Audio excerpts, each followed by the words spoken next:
Douro impressiona-nos sempre que chegamos até ele, impressiona-me a mim, sempre que aqui chego todos os dias e vemos esta paisagem imensa, a imensidão que tem o Douro é um bocadinho, é dramática.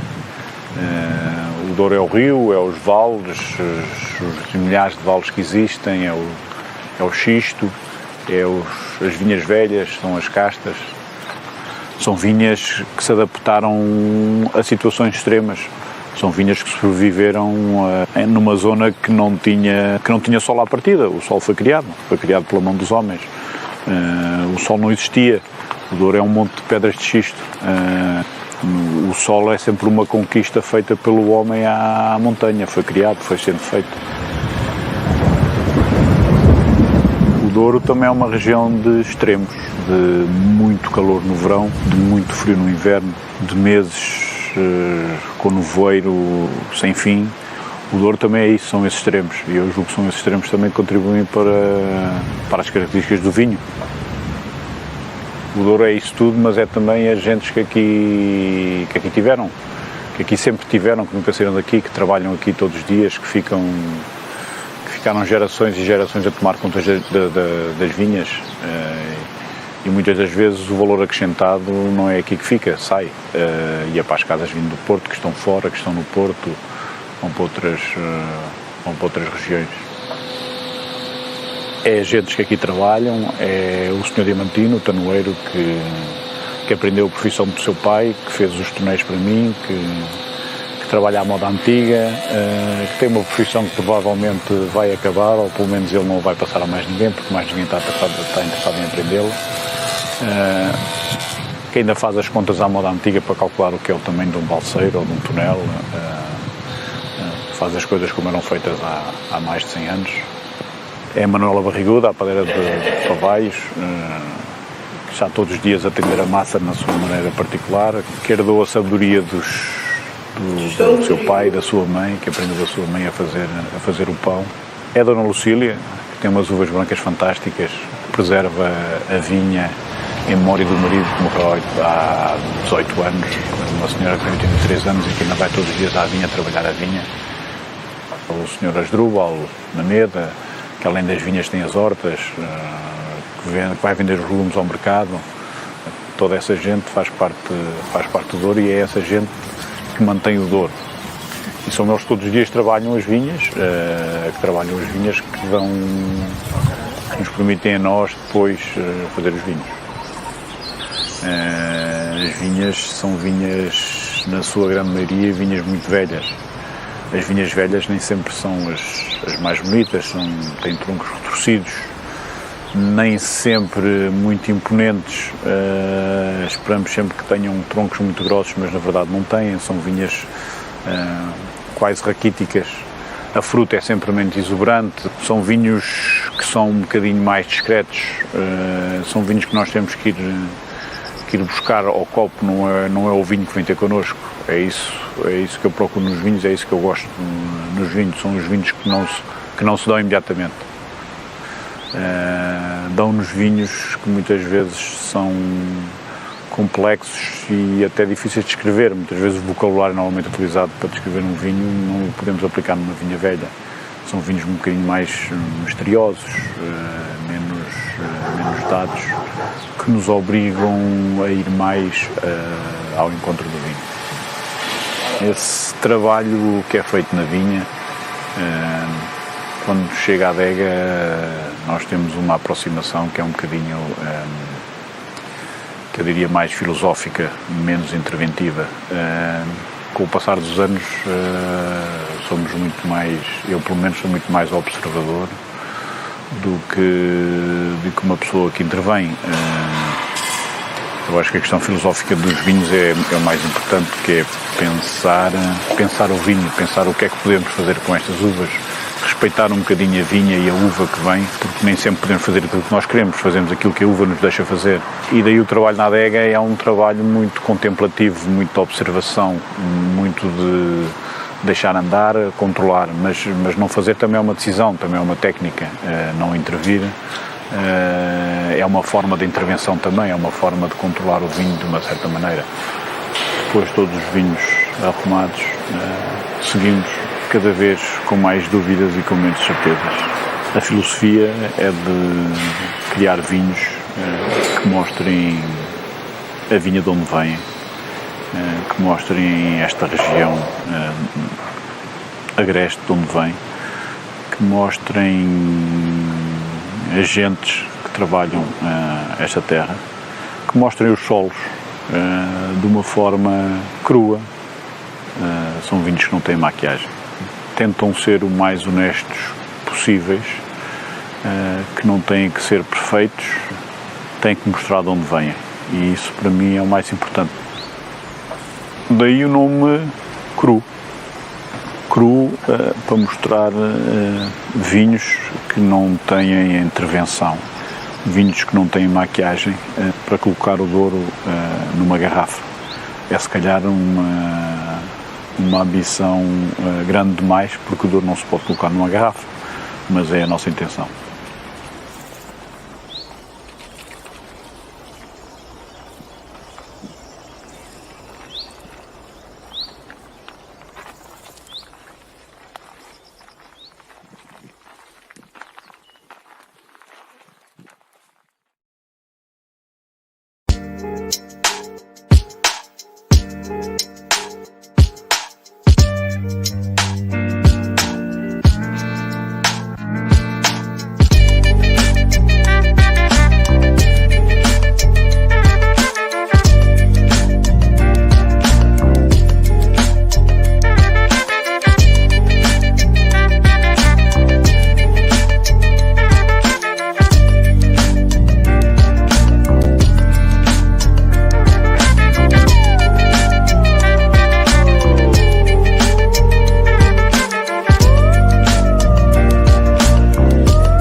Hej allihopa och välkommen tillbaka till studio och Vinsnakk Vinsnakk episod nummer 19.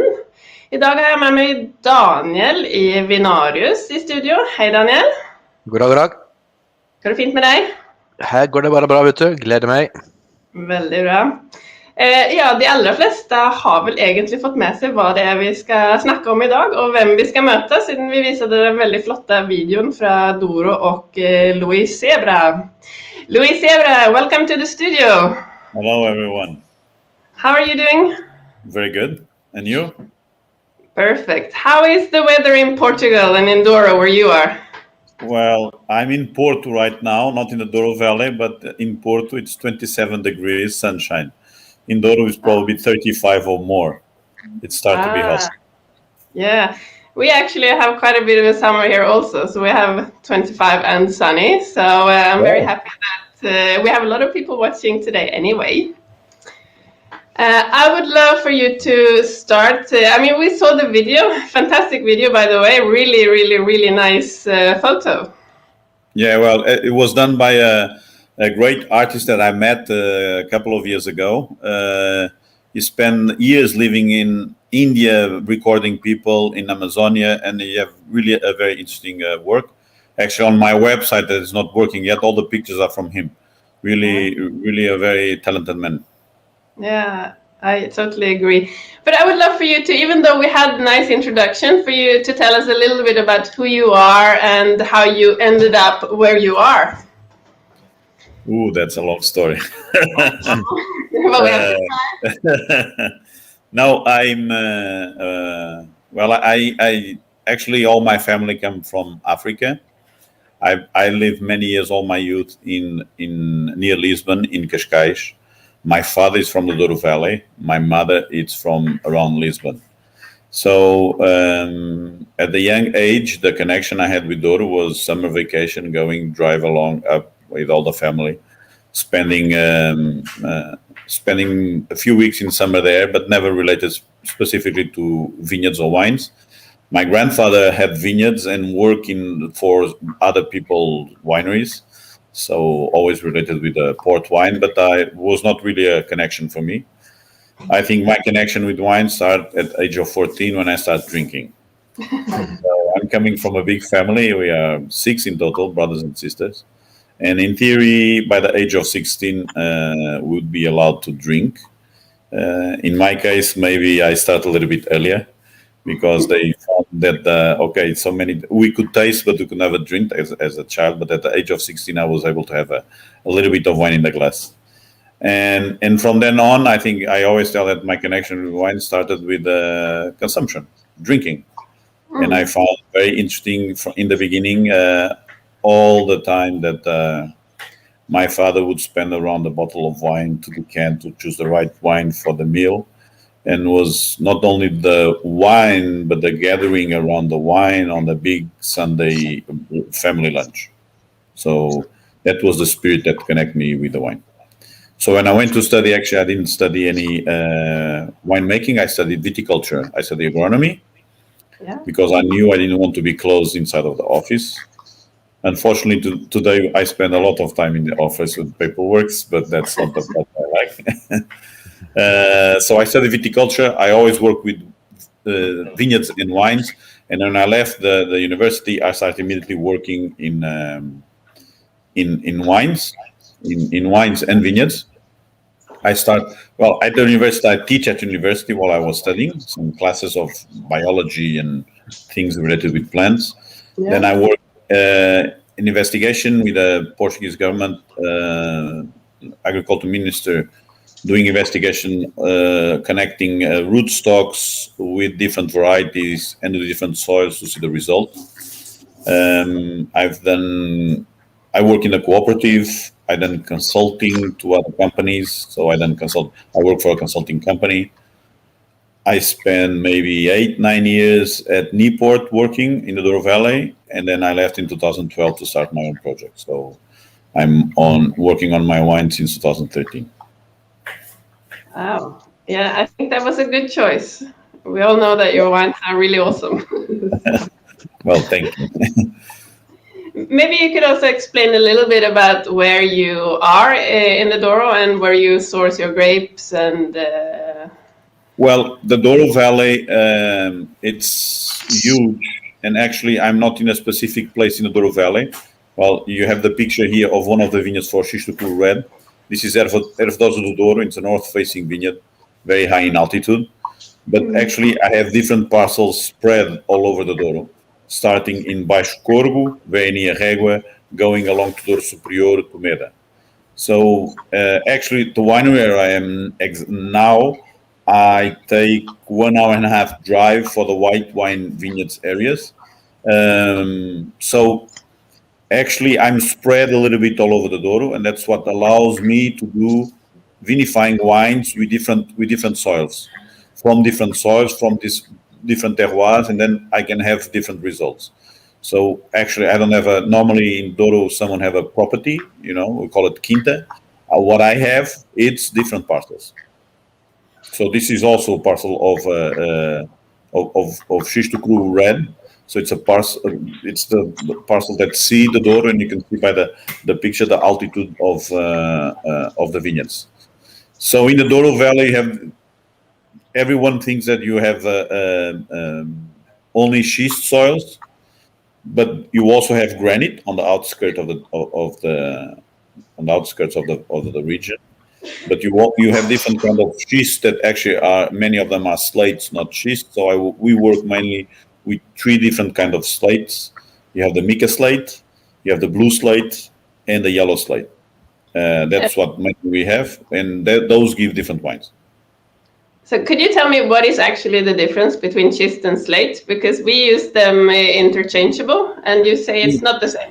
It's not the same, but the problem is, as we Portuguese, as the French in the language, we just have the word schist. So we use schist for all the slates. The difference have to do with the age of the stone, and there's a lot of technical questions about the slate. But in fact, for us, Portuguese and French, we only use the word schist. We just have different kind of schist. And because of metamorphic rock, it's very difficult because it develops in different ways. So it's very difficult to classify all of them. So it's even for me, it's difficult to explain what is one and what what is the other, because in many cases people have many doubts on classifying the schist. I see. Okay. So how many are these parcels that you have? Are they leased or are they yours? Or I work with leased parcels. First, because the property in Douro it's very expensive, and that allow me to have different parcels in different places. But they are parcels that are very small, so they don't have the size to really to install a team of working in viticulture. So the way I'm leased allows me to do, this is the other vineyard of Xisto Cru, allows to work this small vineyard, allow me to work this vineyard together with others in different parts of the Douro Valley. And then for the entry-level wines, the Xisto Ilimitado white and red, it's negócio. So in this case, we buy the fruit to local growers. Okay. And for now, this is the biggest volume. At the region of Melgaço in the Vinho area, we also have vineyards rented. That we are enlarging this capacity, renting more vineyards, because it's really difficult to get the old vineyards and to buy them in the Vinho area. So, how many hectares do you make wine from, and how many bottles does that result in?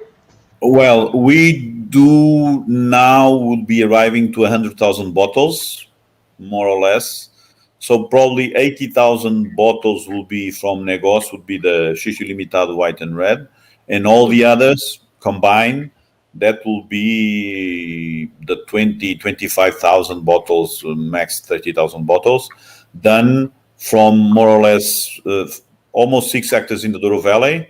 We have more or less 3 hectares in the Vinho area, and now in Down also we rent some vineyards, but we do it in a partnership with someone else that I'm consulting. So the area it's bigger, but I'm only using part of those vineyards. So that will be around 3 hectares, not more. Oh, okay. Yeah, because I saw on the video that your vineyards, they have really old vines, so they have very low yield, I might imagine. You mentioned something in the video that I wanted to ask you, because you said that the older vineyards, they give this sort of restrained aroma profile and more complexity, and you sort of have to look for things in the wine.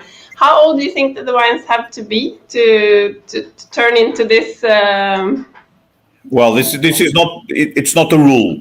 So actually, this is a very old vineyard in the picture, but it doesn't seem to be very old because it's very thin because of it's a poor soil. I think the wines start to be interesting from a vineyard that have at least 15 years old. It's still going to be fruity and aromatic. I think the vineyard behaves in different ways depending the way it's planted. So high density vineyards will achieve this old vineyard character earlier than low density vineyard. And I think that normally those characteristics arrive at the age of 40 years old, more or less. You have the vineyards that the fruits start to be less present in terms of identifying the varietals, and the wines start to be a little bit more serious and discreet. But I would say 40 years old, more or less, 35, 40 years, 50 years old, for me, it's when the vineyards start to be, in the Douro Valley, it's when they start to be like that. The Vinho Verde have vineyards, they don't have vineyards more than 25 years old, 25, 30 years old. I can see now that Daniel brought in Xisto to your wine. Famous dog is going to be famous in Portugal too. So I need to babysit him at the same time. Not the optimum today, but since it's your fault that he has the name Xisto, so I thought it was part of the video. Well, returning to the vineyards, could you go on and tell us a little bit about the types of grapes that you have, and maybe a little bit about the different vineyards? You showed, I think, 2 different before. Okay, so you have here in the picture, this is Melgaço, it's the north of Portugal, on the border with the Spanish Galicia. This is granite soil, and this is a typical vineyard Alvarinho. This is 100% Alvarinho. That's the only variety I work there. And you can see this is very high vineyard, and the vegetation goes down. So it's a descendant cordon, as we call it. You see the big stones, granite stones, and they used to plant, and they still do that. They planted 2 vineyards beside the stones and have a big space in between. The vegetation grows and falls down, and then you just cut when it falls down, not to be on the floor. That allows, in this specific case, of having the interesting characteristic in the wines. For me, it's the best system for this variety and for these vineyards, although it's more complicated to taking care of in terms of disease and to take care of these vineyards. But this allows to have clusters that are a little bit more exposed to sunshine and clusters that are less exposed. So the clusters that are more exposed, they tend to be more golden. They give more this. Many times the Alvarinho with age can have these petrol notes on the aroma. But if it's all going to be all of that, it's going to be too much. So having the green clusters inside that have a much more acidity and more green aromatics, the combination of those two, I think they give much more complexity. So if you have a modern vineyard with a growing up canopy, for me the Alvarinho can be a little bit too much, too ripe, and a little bit too golden. Yeah. This is a very old training system that we saw in the previous picture, isn't it? Yes. Yeah. This is a very old one. Very old one is from on this one. This system started in the 50s or the 60s because they used to be around the property, kind of pergola around the property, and then in the middle of the property they would plant other cultures like corn, fruits, other vegetables. So only when the vineyard came to occupied all the field, they started doing this system. And so if you would plant the vineyard today, would you choose this training system again? In this region, yes. Yeah. In this region, yes. I'm only working with this training system, and in this case, in this region, we will probably have to replant a very old vineyard that we just rented this year. And if we're going to plant in the same system. Yeah, cool. So this is a white wine vineyard this is Xisto Cru white vineyard. So we pass to the Douro Valley. This soil doesn't seem, but this is mica schist, so mica slate. It's when the granite meets the schist. But because we work the soil with a tractor, we can get. This is a stone that we can break very easily. So we have this look of almost sandy soil, but it's not a sandy soil at all. It's slate, and you can see this is a much more spread vineyard. Probably this vineyard was so old that years ago they took the middle one road in between two just to be able to pass with the tractor. So it's interesting because we have a very old vineyard that can be plowed with the tractor. So that allows us to control much better the soil and the weeds. It's a much easier job than the old vines that we have to work with the horses or cut the grass with a machine. Yeah. So this vineyard is mainly Rabigat. So this is another variety. This is Castelão. Castelão, it's a variety more planted in the south of the country. And as you can see, this is a variety that have less color. It's very interesting and a bit bigger clusters. So this is it's an interesting variety that gives the wines that are not typical from the Douro, more open in color, more aromas, more like oxidative variety like Grenache or Gamay style. So we also work with in the white wines. Rabigat is the main variety for the whites. In the reds, we work always with a big field blend. I wouldn't say that we have a particular variety that we work more than others, but normally the vineyards are younger than 50 years old. Touriga Franca and Tinta Roriz are the majority of the varieties planted. Okay, cool. Since you mentioned that you're actually a trained viticulturist, but not a winemaker, where would you say that you learned all the winemaking? Well, I've done later. I was already working. I've done a master in winemaking here in Portugal with international teachers. But here in Portugal, I studied for 2 years international a master in winemaking. So actually, I studied winemaking afterwards. But I was already making wines. I think the wine industry, you have different styles. So you have people that are very based on technically what they learn in the university, and that will give a certain style of wine. And there's a lot of people that work by intuition, knowing all the technical part of the wines. So, and there are the other ones that just go by the intuition, and in many cases they don't know these many technical part of the wines. So it's interesting to see how those different approaches to the wine give normally different styles of wine.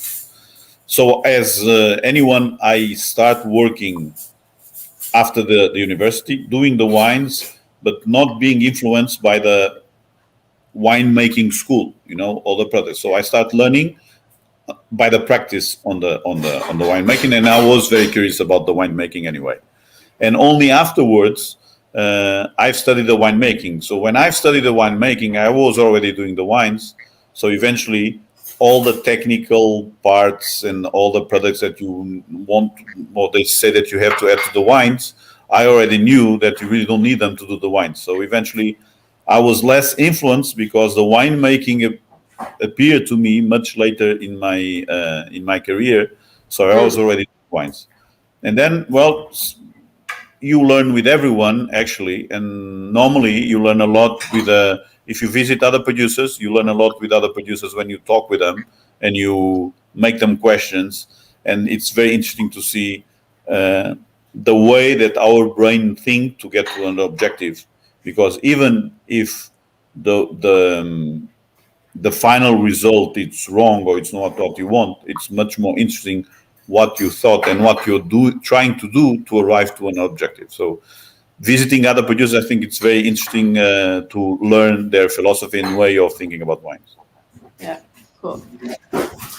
I would like to return again to the vineyards, because I didn't finish that part. I realized your philosophy in the vineyards, being a viticulturist and agronomist. What do you think about when you work the vineyards? Do you have a special?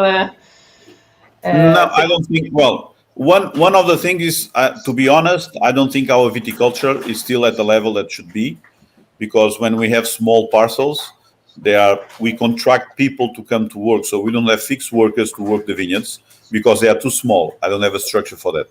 So we have plenty of contracts that bring people that one day can be one person, the other day can be another person. So that doesn't help to do the perfect job for the vineyard. For that, we have to have a bigger size that we can build a team to work the vineyards. On the other hand, well, first thing, in the Douro Valley, the main problem are the herbicides for me. This is really a problem because it's very difficult to control to control the weeds and work the soil in the Douro Valley. So once you can finish with the herbicides, it's already a great conquer.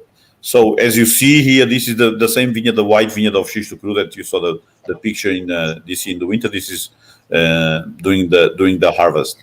As you see here, those vineyards are created a little bit like bush trees. For me, in the warm regions like Douro, the three-dimensional viticulture, it's much more interesting than the two-dimensional viticulture. The same reason that I was speaking about the descendant cordon on the white wines. Here, the clusters are more inside and they are more protected from the sun. So the maturation goes slower, allow us to wait a little bit later to harvest, still having good acidity and having the fruit much more developed, the aromatics much more developed. So we don't need to harvest really very early to have the fresh acidity on the wines.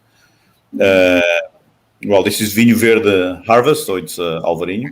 So in the vineyards, what we do, we try to control the weeds. I always like to work the soil at least once a year to move the soil and to get some oxygen to the soil. We do the vineyards, we take care of, we doing organic.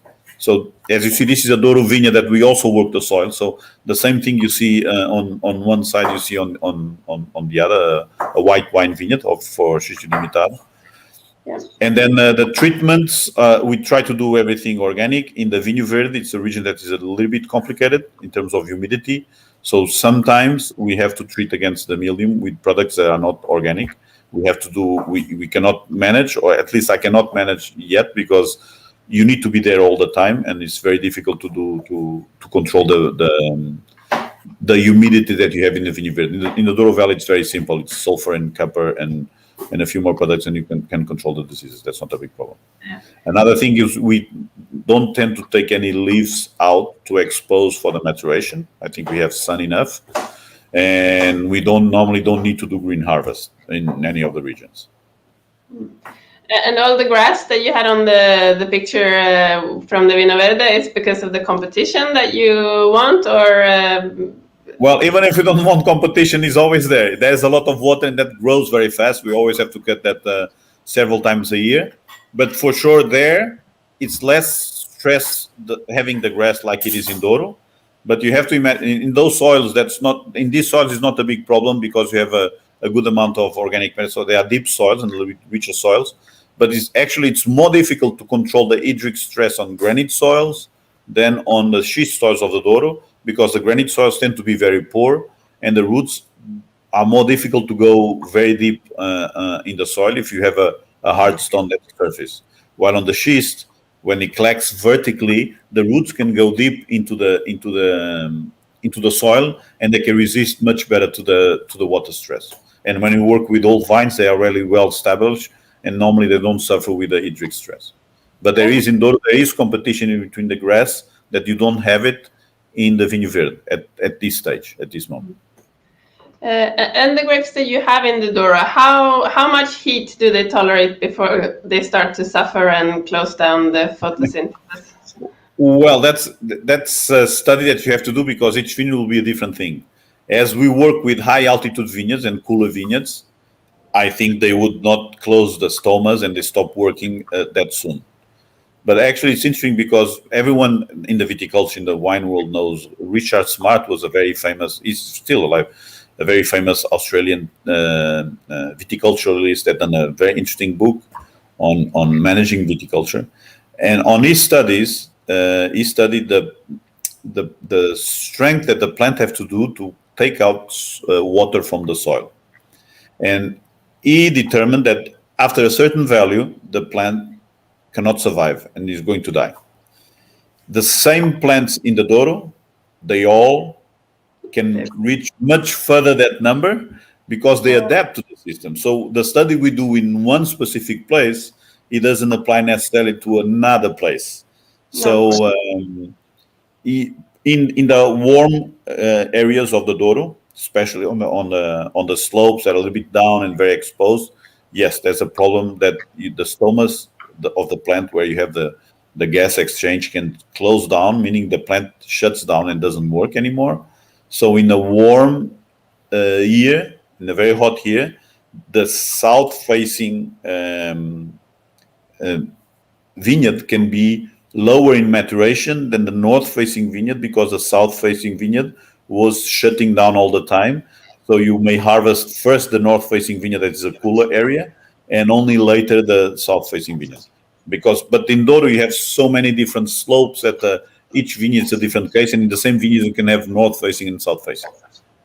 True. Interesting.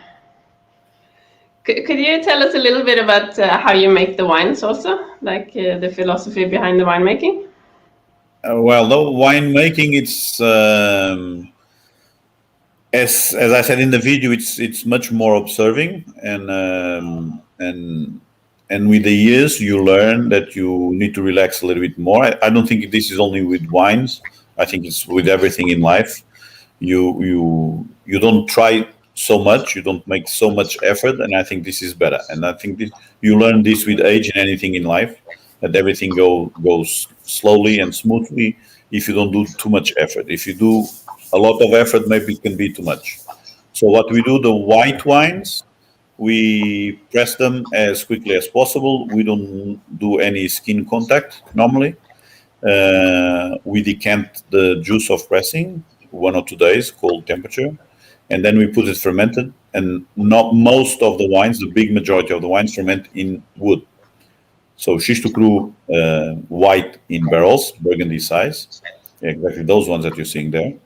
and xisto ilimitado in the front ones at 500 liters and others. And this is for the granito cru. They are tonneaux, so they are big containers, oak containers. All of them, they ferment there. They stay there with the lees. We never steer the lees. They stay with the lees until bottling. We really don't manage, we don't control the temperature of fermentation on the white wines. We let them go whenever they want. And actually, I prefer the white wines that ferment at a little bit higher temperature. I think they give a different palate, a different structure to the wine. Although you may lose on the more approachable fruit, but this is a fruit that is going to disappear from the bottle anyway with the time. So I think it's really interesting when the temperature goes higher. So just the xisto ilimitado, we have a little bit of fermentation in stainless steel, because at the moment at the winery where we are now, we didn't have the capacity to where to put more barrels in conditions. So part of this wine, 20 to 30% can ferment in stainless steel. We don't inoculate anything on the wines. The red wines are always fermented 100% with a whole cluster. So in this case, it's a fermentation in the stainless steel, and in this case, it's a oak fermentation, open vat, a little bit like the Burgundian way for the xisto cru red. So in these cases, we put it here. In this wood vat, we punch down with our own hand. What we are doing here is taking out the wine to press already after the maceration. We tend to macerate the red wines long and time when we ferment, or in big oak containers or in stainless steel vats, because I like the maceration on the red wines, because I think it gives softer tannins. So this is another fermentation of Mono A, actually a wine that I don't think already yet arrived to Norway. So this is 100% alfecheiro. And as you see, when we do this, many times we have to get in and sweat a little bit, because we put all the whole cluster, we need to have some juice. So someone has to be inside of this vat throwing the grapes. In this case, has to be me, because we didn't have anyone else. But in many cases, it can be anyone else. Just someone need to be there and throw the grapes to get some juice, and that's very important to have some juice to cover all the whole cluster that we have. Yeah. Why is it that you choose 100% whole cluster? Whole cluster gives a lot. For me, it's to give freshness to the wines. All the warm areas need some freshness. So when you use a whole cluster, actually I like to have in a warm area to have a bit of a green character that always develop to a spicy character. So the use of the stems allow us to have fermentation at a lower temperature and go smoother. The wine normally tends to lose a little bit in color because the stems absorb a little bit of the wine. And also the stems have always a little bit of water, meaning when you do a whole cluster fermentation, the alcohol tends to be always 0.2, 0.3 lower than without the stems. Wow.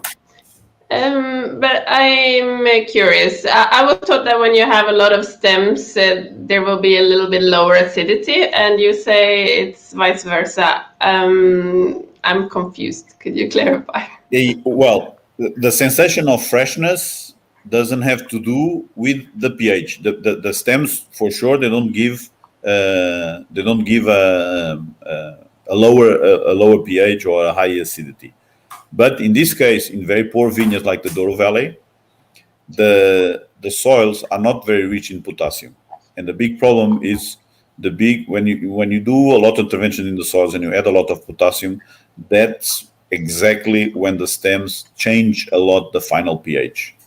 In my case, I never saw that happen.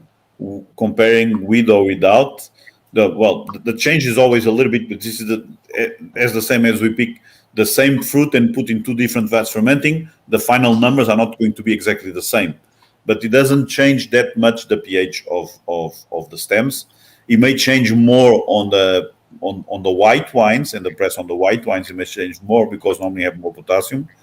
But normally that change on pH comes much more on the colder areas where you have a lot of nitrogen and a lot of vigor on the plants than on the warm regions. So I don't feel that change in pH with the stems. Okay. And you did mention that because of the water in the stems, you have lower alcohol, but you have for your area being so warm, you have quite low alcohol in your wines. Do you pick early or compared to your neighbors? No. Or? Actually, it's very funny because I don't have lower alcohols. I had the alcohols that we used to have in the 80s, actually eventually a little bit more eventually. It's not a big difference of what the wines used to be. We just got used from the late 90s, early 2000s that suddenly all the Douro wines have to be 14.5 or 15 alcohol. For sure, one of the reasons is high altitude vineyards and high altitude vineyards. And I tend to harvest earlier, but not super earlier. So I wouldn't say that I start normally. I'm not the first one starting harvest in the Douro region, and I can have harvest until late in October, if in some years. So we can finish, for instance, the Xiste Cru White, the vineyard we saw. We can finish the harvest. We already harvested in October, and we can finish the harvest with the white wines. And that just happened because the vineyard is planted at 800 meters altitude, and it's really cold. So the cycle, it's different from the vineyards that are just below on the slope of the on the bottom of the slope near the river. Those are the ones that need to be harvested really very early. I think Douro, it's very high in altitude, and you can manage good alcohol. And it's true that I have lower alcohol in all the wines, but I don't search for a number on the alcohol. I search for a profile of the wine, and that happens that the alcohol is always low, and good for me because I drink a lot of wine. So I hope to drink a lot of my wine too, so we can drink a little bit more. Perfect. And we saw your beautiful barrels. How long do the wines normally stay in the barrels? So we have the white wines, the top white wines like the Xiste Cru White and the Granito Cru White. They always pass 2 winters. So they stay 1 year in barrel. On the day of the harvest of the next year, we take the wine out to stainless steel, and then we keep the wine more 6 months, 5 months in stainless steel. First, because after aging the wines in barrel, we need the wines to be a bit more vertical, so that when the wine aged in barrel gets a bit more flabby, if we put it back in stainless steel, the wine gets a little bit more vertical and a little bit more crispy. I think this is very important for the white wines. In terms of Xiste Limitado, we do 9-month aging in barrel, gets out of the barrel and goes straight for the bottle. We don't age it more in stainless steel.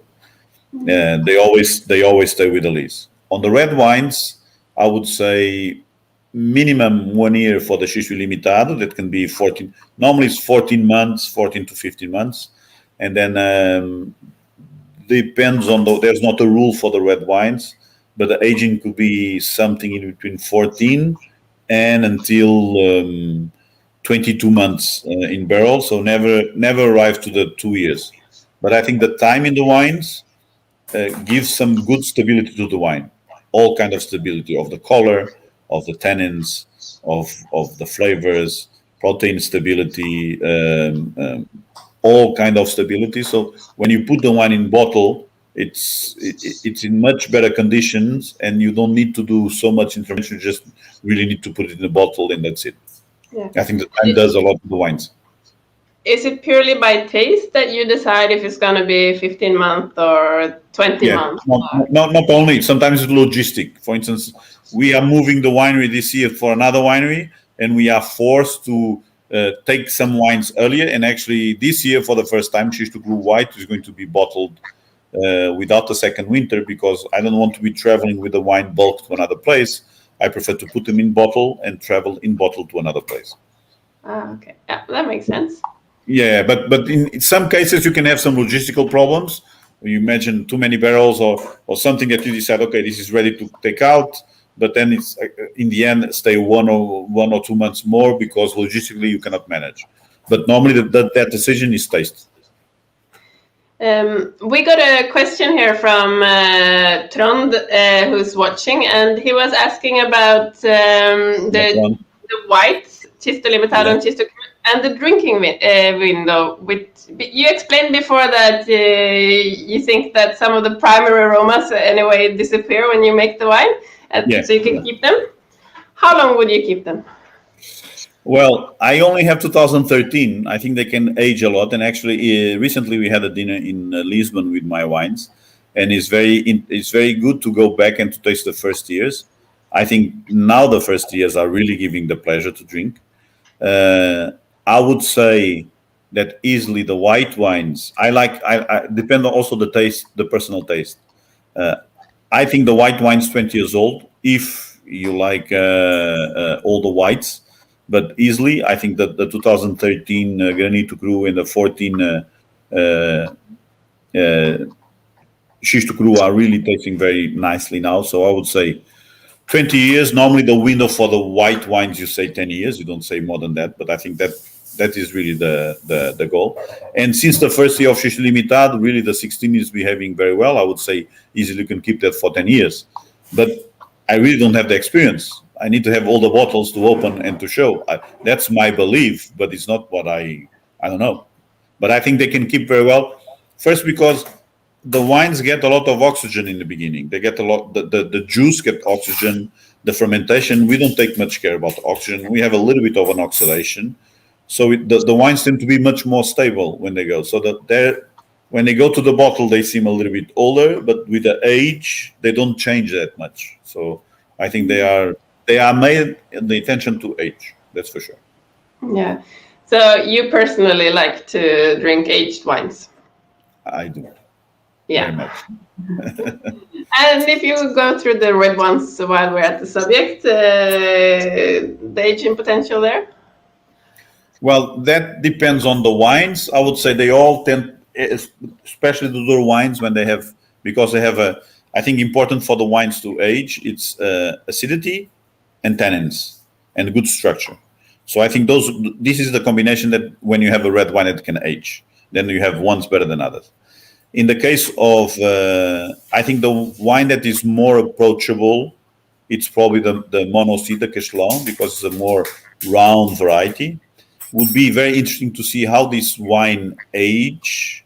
Well, stylistically, this should be the one that have a shorter window. So I would say 10, 15 years would be very interesting. That would be like a Grenache. Or I may be wrong. But this is the rounder wine, because they also have a lot of tannins. Clearly, the Xisto Cru, it's a wine to taste in more than 20 years, because I think it's the structure and the density of the wine and the description. The wines are very discreet in the beginning. They can age a long time. And the Indi too. So these are the two cases. I think the wines that can age more because of the tannic structure. At the same time, they have the acidity.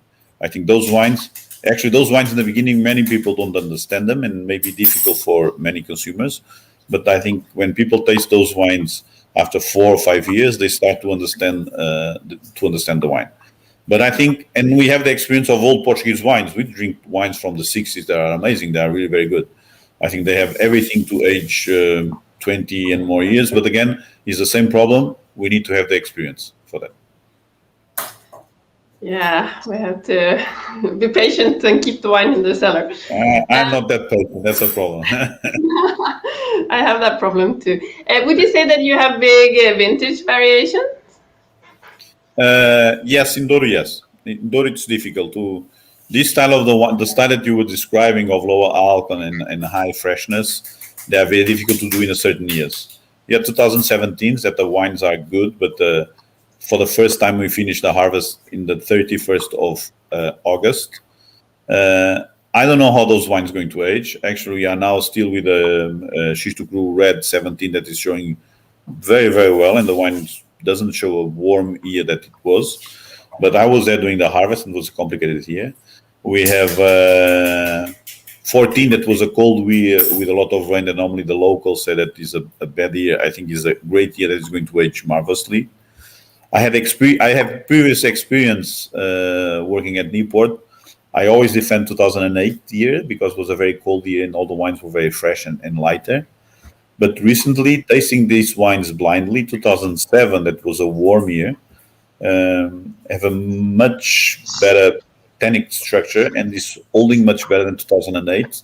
that are becoming flabby and showing the warmness of the region. So yes, I would think you'll find differences in all the years of my wines, and that is typical on the extreme regions like Douro, or extreme region like something very cold, Chablis or something else. So the extreme regions, I think you can find a lot of variation between these. Yeah. Can I shoot in a quick question? Would you say that the vintage variations are higher on, for example, a monocru varietal like the Mono C and the Alfrechados, since you're not able to blend the wines as well? Or Mono C, we have 3 years. And actually, this was a learning with the vineyards. So the 16 is a bit warmer and rounder. And we learn we need to pick up this variety earlier. It's a short cycle variety. So 17, that was much warmer year than 16. The wine is already lighter for me, and I prefer 17. And this was a learning process, because then 18, that was a better year than 17. Of course, the wine is much better, and 19 even better. So this is a learning process. I don't know if it's a question. We are learning with the vineyard. So when we go to a vineyard, we need time to learn. In the case of Alfrecheiro, of Mono A, you have only a single variety, but then the moment of harvest, it's easier to decide. The Alfrecheiro have a cycle that, at the end of the cycle, it can pass quickly from 11, 12% alcohol to 14. And passing from a very interesting fresh variety with these fresh and floral notes to something a bit more jammy and a bit more tired. So the problem in this specific variety is the end of the maturation cycle, because you really need to pick up at that moment, not being too early, but not let it pass to the other side. So I don't know, because I wouldn't say that the fact of being a single variety would be would have more variations over the years. But it's true that the old vines, it's not a question of blend varieties. The truth is, old vines can adapt much better to the different years. You don't see that variation in the old vines, because first they have a lot of different varieties that each variety produce better, more or less, in different years, so adapt to the different years. And you have the deep roots that allow them to resist, hydric stress in a certain year that is very hot and didn't rain that much. A very deep root in the soil would going to allow the vineyard to be more even. And what you see is the very young vineyards, you're going to suffer a lot. And those are the vineyards that tend to show more difference in between different years. The younger vineyards are clearly the ones that show more. Those old vineyards, they can adapt, they can resist everything. Could you tell me a little bit about the Alfrecheiro grape? Because I'm quite blank when it comes to this grape variety. Well, Alfrecheiro, it's known in Portugal. It's planted in Portugal for many. It's a Portuguese variety. I also work with a variety in Tenerife. Tenerife it's called Baboso Negro, if I'm not wrong. Alfrecheiro, it's a variety in down that was always part of the blend, but I wouldn't say that it was very present. I think people would use it because it's very floral and aromatic and a bit lighter, or they can use it also, if they let it go a little bit on the maturation, they can use it because they can give higher alcohol if you don't harvest in the right moment. But I think at that stage, it doesn't show well. It's a variety with a small cluster, small berry, more or less a soft skin, that it handles very well in the vineyard. They have some problems, of course, because of the skin, have some problem with the diseases. But I think it's very well adapted to down and able to do the wines that have this lightness and greener character. If you taste Alfrecheiro from Alentejo, they have more the notes of they can be almost like how do you call it, tar or asphalt notes, and a little bit riper, and so it goes to a totally different style of wine. I think it's very characteristic on the aromatics. For me, it could be it's like a Mencia from Ribeira Sacra, but with high acidity. Yeah, okay. Yeah, and just to clarify for the people who don't understand why we suddenly talk about Douro wines, you do some new wines from the Douro. So yeah. and those are not yet in the market, but they will be shortly. So as soon as we have a good shipment coming, we will have them for the on trade, I think, during the summer. But from September, which is the next launch available, it's going to be in the shops as well. Small quantities, unfortunately, but we will manage. That's what I can do. I know. Now, yes, I'm already driving too many kilometers per year, but you cannot resist to Down. I think Down and actually Bairrada, two amazing regions in Portugal, to do wines that have a big history. And actually, more people coming and arriving to the region but it's clearly a region that can do better. It's a place where you can improve a lot. And I think the potential of that region is amazing. So the Down, it's mainly granite soils, with a bit of schist. Bairrada, it's chalky soils. And I arrived to the region through a friend that I met, actually a Brazilian that was once in a wine that I tasted, and he came and he wanted to invest in wines, and suddenly, and I told him, well, Down, it's clearly the great region. And then we started by renting a vineyard together, and now I'm consulting his wines and doing my wines in his own winery. But I think the potential of the region is amazing, and I just need to be stable on each region to be able to grow a little bit more in Down, because it's really a region that I really like. So how much area under vines do you have in the Down? In the Down, we have more. The vineyards we rent, they were maybe 6-7 hectares. The person that I'm working with, you already have more, so you already have more than, I think, already 20 hectares of vineyards, 23 hectares of vineyards. But I'm only using part of that vineyard. So you used other part of the vineyard. So in theory, I'm using much less than that. It's going to be less than 3 hectares. But would you say that the size that you are now is more or less where you want to be, or are you looking to increase? I had experience in a different company to see how is the growing process, and I want to be able to grow until the moment I can control everything in my hand. The moment that you cannot control it in your hand and you start, it's possible, but you have to build a different and a bigger structure. So I want to stop there. I want to stop when I'm able to control and to take all the decisions. I don't want to have a big team taking different decisions. That is going to be more complicated. Until the moment I can control it, that's the size I'm interested in. So sounds like a wise decision. I don't know what is that size.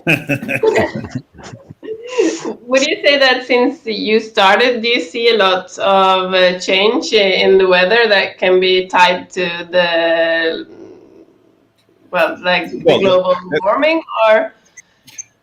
There is a global warming. There is a change on the weather. Well, the dates we harvest today are not the dates we harvest not 20 years, but 30, 40 years ago, I would say. So I don't feel a change today from the early 2000s. In the last 20 years, we feel warmness in a lot of years, and that's it. But I don't. For me, in this short period, I don't have the sensation of being much different this decade than the previous decade. But it's true that we have the global warming and the climate change, but it's also true that we change a lot in viticulture. So we were talking about this, protecting the vineyards and three-dimensional viticulture, and also the size of the canopy. Today, with mechanization, the Douro transformed completely from the old vines that you saw in the picture, that have a smaller canopy, so less leaf surface, to a much higher canopy that can produce more with the same amount of alcohol. But the higher canopy produces more, but also consumes more and consumes more water. So it's like if you are in the car and you drive fast, you need to put more diesel because you're going to consume more.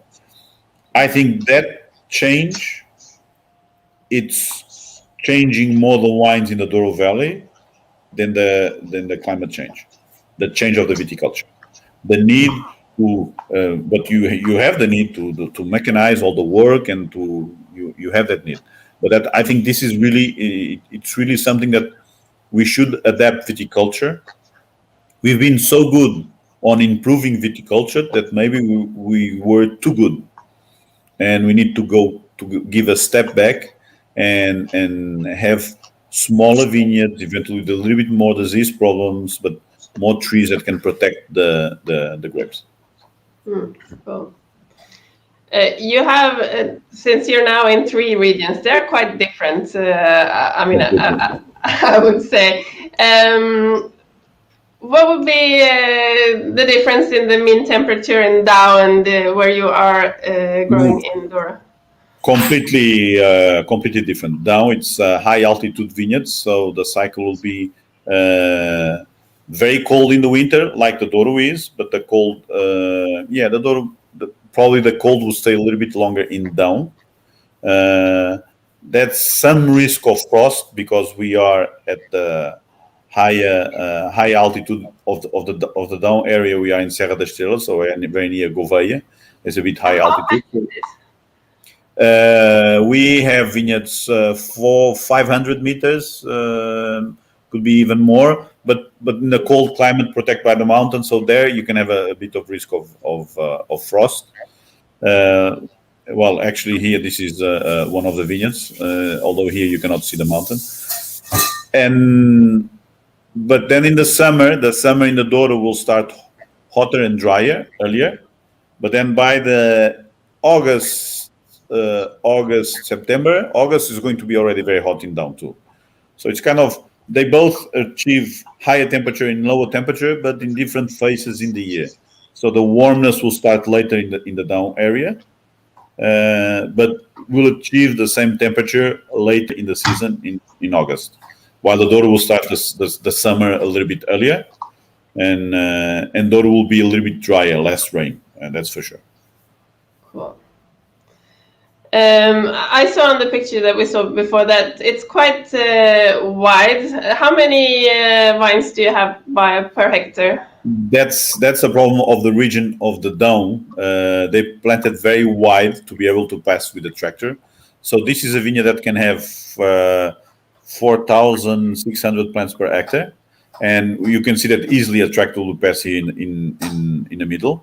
I think the vineyards could be a little bit higher density, but the tradition in the Douro area, in the later plantation, this is a vineyard with probably 40 years old, already changed for Goyo. It's to have these quite wide spaces to be able to pass with a tractor to work well the vineyards.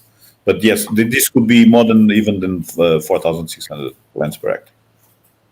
Oh, fantastic. We actually got another question from Nina here, and she wants to see you in Oslo. So she's asking if you're going to come for winemaker's dinner anytime soon. I guess I will throw that ball to Daniel to plan. Yeah, we will definitely plan for it. Nina, I would love to go to Oslo. I love Oslo, but now traveling now, we never know when we can go. Everything, the rules change at every moment, so I don't know if this year, but it's always a pleasure for me to go to Oslo. Yeah, we will definitely plan kind of size for it. Town. Yeah. It's a good size town. Cool. Pairing, Nina also asking for pairing for the wines. Yeah. So I think the wines in Portugal and the wines I do, they go with many different styles of food, and I like to pair Granito Cru even with Asian food or curry, because the Alvarinho have that capacity. The acidity of both white wines of the Douro, Xisto Cru White and Xisto Limitado, and even the Douro wines, I think they match perfectly with the fat sauces of the fish, with the fish plates, with many in some cases a lot of different seafood. But I think they are very flexible, adapting to totally different style of cuisines. The reds have a bit more tannins, so they clearly like to go with a bit darker sauce and a bit more substance. But in many cases, I drink them without anything, so I don't know. I have to ask you, since you are where you are, do you have any plans on making a fortified wine? It's very complicated to do fortified wines because the rules are adapted only for the big ones to survive and not for the newcomers. So that could be one more hour of me explaining all the rules that exist in Douro that don't help someone that wants to arrive and to do port wines. That actually afterwards, after 10 years aging, like a 10-year-old Tony, it's lower price than the red wine that you sell in the second year. So not only financially, it's much more difficult to do it. Then all the rules of you can only sell 1/3 of your stock, you have to start with a big amount of money. All of that complicate newcomers. I would like very much to do, especially to age those wines. It's I really like also the port wines, but I don't think in near future I'm going to be doing port wines, not yet. Okay, we got one more question, I think, following up on the winemaker's dinner here from Trond, because he wants to see you in Trondheim also. And he also wants to come and see you. Well, everyone is more than welcome to visit me, Douro. For me, that is much easier. So anyone that wants to visit, just have to give me a shout and we organize the visit. No problem at all. Yeah, they just contact us and we can make connections, so no worries. Perfect. Well, I think, the 1 hour passed really quickly. Do you have something else that you would like to share with us before we finish? Well, I would like to share. I would like to share a bottle of wine, but we're not together and we cannot drink from the same bottle. This is always what I like to share: is bottles of wine. Yeah, no, I think that life is short and we should not complicate the wines. We should drink it and enjoy it. And just there's a lot of good wines in the world. Just keep on drinking the good ones. Let's try to avoid the bad ones. That's the best advice I've heard in a while. Now we look forward to come and see you soon. Actually, we just got the app to being able to enter Norway again if we go abroad. So okay. Step in the right direction, I would say. Yeah. So I think it's going to be easier to travel now in the near future. Maybe from September on, October, I think it's going to be easy. I hope so. I cross my fingers for that. Thank you so much for your time, Luis. It's been fantastic. I learned a lot. Thank you for having me. Yeah, always a pleasure to having your comments. So fantastic. Thank you. See you. Yes, da var vi ferdige med dagens episode. Neste uke så skal vi dra til California, og vi skal besøke ingen mindre enn Adam Tolmack og Ojai Vineyards. Så det blir 6, så jeg håper at jeg ser dere da. Ha en fortsatt flott kveld, og vi ses. Ha det!